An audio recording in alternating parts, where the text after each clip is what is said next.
Muitos cientistas, inclusive o famoso físico teórico Stephen Hawking, acreditam que os alienígenas podem ser uma ameaça e sugerem que evitemos o contato, se possível.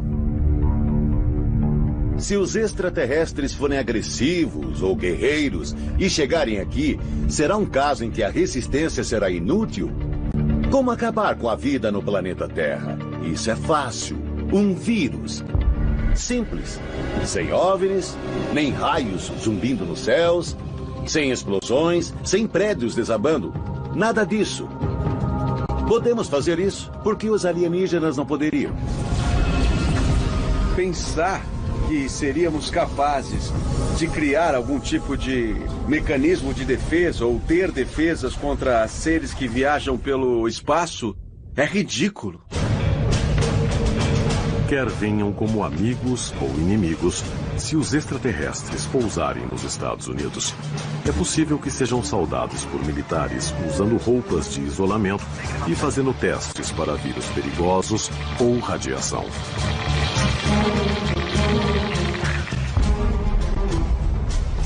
Muitos teóricos da conspiração suspeitam que o próximo passo do governo seria esconder a visita. Eles citam como evidência um avistamento que aconteceu em Washington em 1952. Diante dos olhos do mundo inteiro, um esquadrão, uma formação de OVNIs voou sobre Washington e lutou com nossos caças F-93. O general Sanford, voluntário e deliberadamente, talvez instruído por Harry Truman, que era o presidente, mentiu para o povo americano. Nós recebemos e analisamos cerca de 1.000 ou 2.000 relatos. Dessa grande massa de relatos, nós pudemos adequadamente explicar a grande maioria deles. O próprio capitão Ruppel, em seu livro sobre discos voadores, disse que Sanford mentiu. Temos a carta da Força Aérea para Tim Condon dizendo: eram 6 OVNIs. Então, os OVNIs vieram para a Terra em pleno dia, se manifestaram e se mostraram? Sim. Nós os vimos? Sim. Havia um protocolo para essa situação? Sim. Esse protocolo era negar. O medo da rejeição ou do ridículo faz com que muitos cientistas permaneçam ocultos.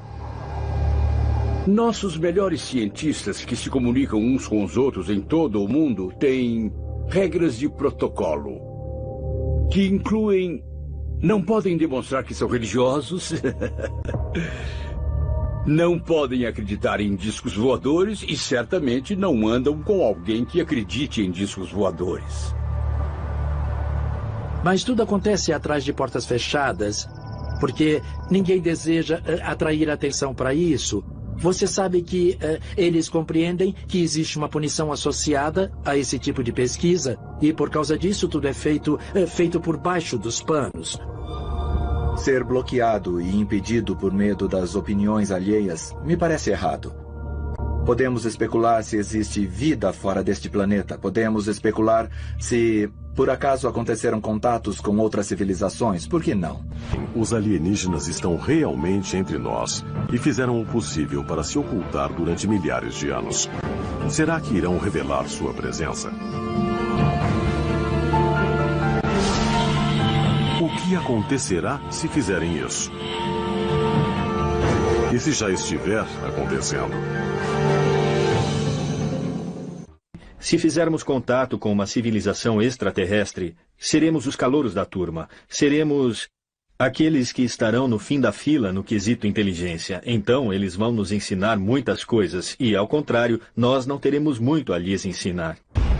Quando mais cientistas admitirem abertamente a probabilidade de que haja vida inteligente em outros pontos do universo, a crença de que os alienígenas nos visitam também será mais aceita. Um obstáculo para aqueles que desejam a divulgação de todas as informações relativas aos OVNIs é o fato de que a maioria dos cientistas acredita que o estudo dos fenômenos alienígenas é um pouco mais do que ciência marginal. Então, agora, segundo pesquisas recentes da Gallup e também da Roper, Mais de 50% dos americanos acreditam que os discos voadores existem. E quase 50% acreditam que o governo sabe que os discos voadores existem e que o governo esconde os fatos.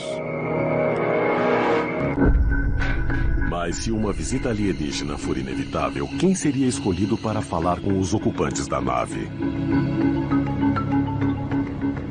Quem representaria melhor todas as nações e os interesses da Terra?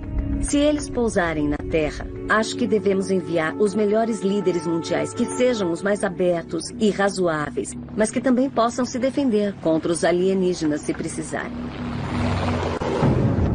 Na minha opinião, esse é um dos motivos de termos as Nações Unidas. Sim, ela evita guerras e envia alimentos. Mas, por outro lado, imagine só o Conselho de Segurança reunido para lidar com alienígenas. Uma imagem em um telão nas Nações Unidas. A resposta é que acho que isso aconteceu nos anos 40...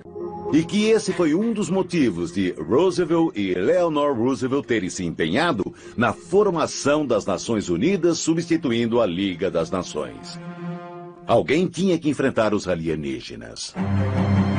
Essa ideia de que nossos líderes, eleitos ou não, devem falar em nosso nome, não acho necessariamente que faça sentido. Existem muitos outros que podem ter ideias melhores do que as das pessoas no governo. Atualmente, não existem protocolos oficiais para uma visita alienígena. Mas alguns acham que o contato é iminente e que os líderes mundiais precisam planejar o evento. Não estamos sós do universo. Nós temos amigos e parentes nas outras galáxias. E temos que cumprir a tarefa de um modo ou de outro. Fazer o trabalho e chegar ao ponto em que consideramos os detalhes práticos da interação com esses amigos e vizinhos do espaço. Quem é responsável por esse relacionamento? Bom, não é o Departamento de Estado, nem as Nações Unidas. Acho que esse é um problema e que precisa haver um esforço diplomático para fazer contato com essas civilizações interestelares de um modo que pessoas sábias sejam encarregadas disso. Mesmo que não se acredite em extraterrestres, que se considere que a possibilidade de uma visita alienígena seja muito pequena, as consequências, se isso acontecer, são enormes e, portanto, é prudente ter algo planejado. Pessoalmente, eu acho que seria muito empolgante. Seria como a primeira vez em que os exploradores vieram da Europa para as Américas e descobriram uma nova cultura e tiveram que interagir. Esperemos que não se repitam as coisas ruins que aconteceram e que seja uma experiência positiva e que possamos aprender com isso. O que aconteceria depois de um contato extraterrestre é pura especulação. Mas quase todos concordam que o mundo que conhecemos mudaria drasticamente. O resultado seria que os sistemas de crença ortodoxos fundamentalistas de todas as religiões iriam desabar. Isso colocaria em questão as origens da raça humana, as histórias do Gênesis e muitas outras crenças. As estruturas do governo e as bases da religião seriam abaladas. Mas, em 2008, um anúncio surpreendente foi feito por uma fonte inesperada, provando que milagres como os alienígenas existem de fato.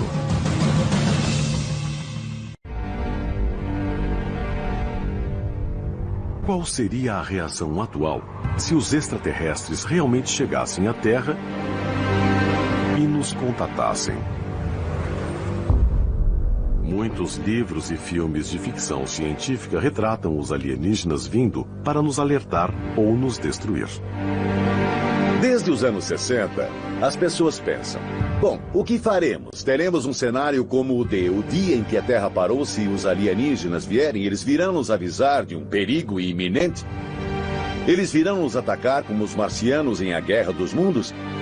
Bom, a resposta é mais complicada do que parece. Não é só alguém pousando e dizendo: leve-me a seu líder.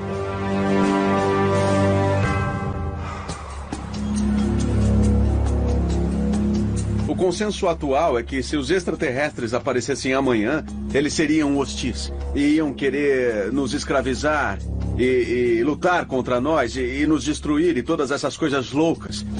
Na minha opinião, não seria assim.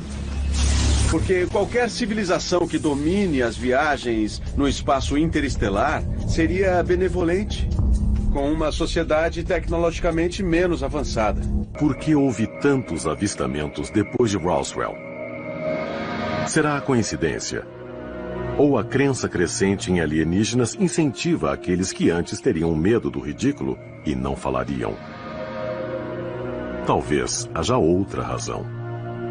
Os avistamentos podem ter aumentado porque houve de fato um aumento nas visitas alienígenas desde o início da era espacial. Existiam muitas histórias de OVNIs e alienígenas antes disso e muitos avistamentos. Eles não eram muito divulgados antes também porque a Segunda Guerra Mundial estava sendo travada. E como agora houve uma queda e há mais espaço nos jornais, por assim dizer, isso ajudou a divulgação do assunto.